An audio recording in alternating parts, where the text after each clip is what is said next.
Avez-vous une station devoir à la maison? Vous savez, un endroit qui est dédié aux devoirs et aux leçons de vos enfants. En tant que parents, on essaie toujours d'outiller nos enfants à devenir autonomes et on pense vraiment que l'organisation, c'est une excellente façon d'y arriver.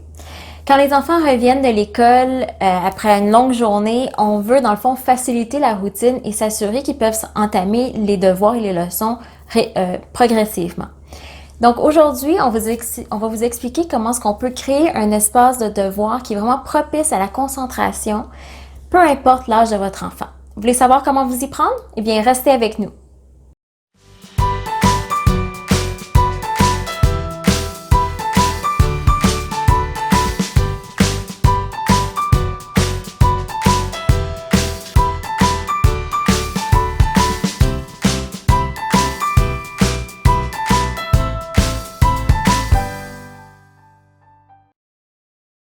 Bonjour, je suis Stéphanie. Et moi, Elisabeth. Bienvenue sur notre chaîne SOS Rangement.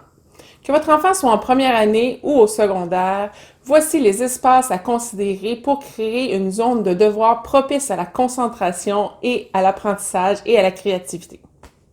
On vous suggère d'avoir une zone précise pour que votre enfant dépose son sac à dos en revenant de l'école. Donc, ça peut être simplement à l'entrée de la maison, dans le vestibule, ou bien dans l'endroit que vous allez dédier pour les devoirs de vos enfants. Un simple crochet peut suffire. L'important, c'est vraiment d'y assigner une place spécifique pour que votre enfant puisse le mettre à sa place à chaque fois.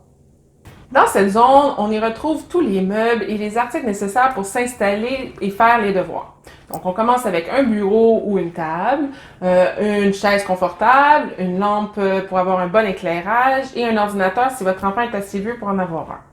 Assurez-vous aussi d'avoir accès à un tiroir pour y ranger les accessoires, une tablette et peut-être une petite bibliothèque pour pouvoir mettre les livres, les grammaires, les dictionnaires, les choses comme ça qui sont importantes. Un atout qui serait bien à ajouter aussi, ce serait un babillard pour mettre l'horaire des devoirs, l'horaire des cours, les absences, les notes importantes. Donc, c'est important d'y ajouter ça dans la pièce aussi. Parlons justement de la zone des effets scolaires. Dans cette zone-là, on va y retrouver bien entendu les papiers divers, donc papier ligné, quadrillé, papier de construction, les marqueurs, les ciseaux, bref, tous les effets qu'on a besoin pour les devoirs au quotidien. Dans cette zone également, on peut inclure tous les livres de référence comme les dictionnaires, les livres de grammaire. Puis ce qui est le fun dans cette zone-là, c'est que là, on peut ajouter une touche de couleur. Bien entendu, on va avoir catégorisé nos effets scolaires, on va les avoir identifiés. Mais si vous avez plusieurs enfants, vous pouvez utiliser des bacs ou des paniers d'une couleur spécifique à chaque enfant. Comme ça, ils vont pouvoir se retrouver plus facilement. Voici quelques éléments à tenir compte pour que la zone de devoir soit propice à la concentration et qu'elle soit une zone inspirante à la créativité. On doit comme vraiment prendre le calme, instaurer le calme dans cette pièce-là. Okay? Le calme, c'est quelque chose d'important pour la concentration. Donc, si vous avez plusieurs enfants, il faut vous poser la question si vous voulez qu'ils soient tous dans la même pièce. Aussi, il faut mettre des règles. Donc, si un enfant a terminé, est-ce qu'il peut aller jouer ailleurs? Ou si quelqu'un veut écouter de la musique, ben pour pas déranger les autres qui font leurs devoirs, peut-être qu'il peut aller dans sa chambre pour finir ça. Donc, il faut vraiment avoir des règles définies dans cette pièce-là.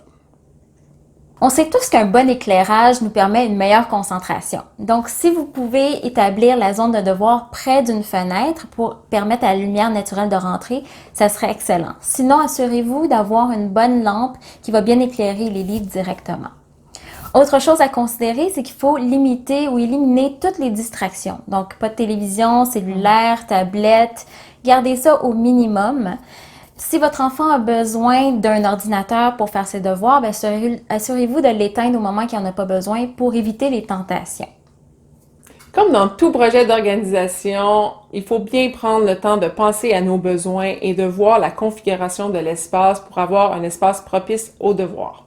Est-ce qu'on veut vraiment que les enfants soient dos à dos, côte à côte, face à face, dans des pièces différentes ou ensemble? Un coin calme et bien aménagé aidera sans aucun doute à la motivation et l'inspiration, mais surtout à la concentration de vos enfants pendant leurs devoirs. On vous invite à partager l'espace de voir que vous allez créer chez vous directement sous cette capsule ou venez échanger avec nous sur notre groupe de discussion sur Facebook SOS Rangement. D'ailleurs, on vous invite également à aller voir notre vidéo sur comment créer un centre de commande familial pour pouvoir justement gérer et concentrer toute la paperasse familiale. N'hésitez pas si vous avez besoin de conseils en rangement, en organisation ou en productivité. Nous sommes Stéphanie et Elisabeth, les passionnées de SOS Rangement. À bientôt! Bye bye!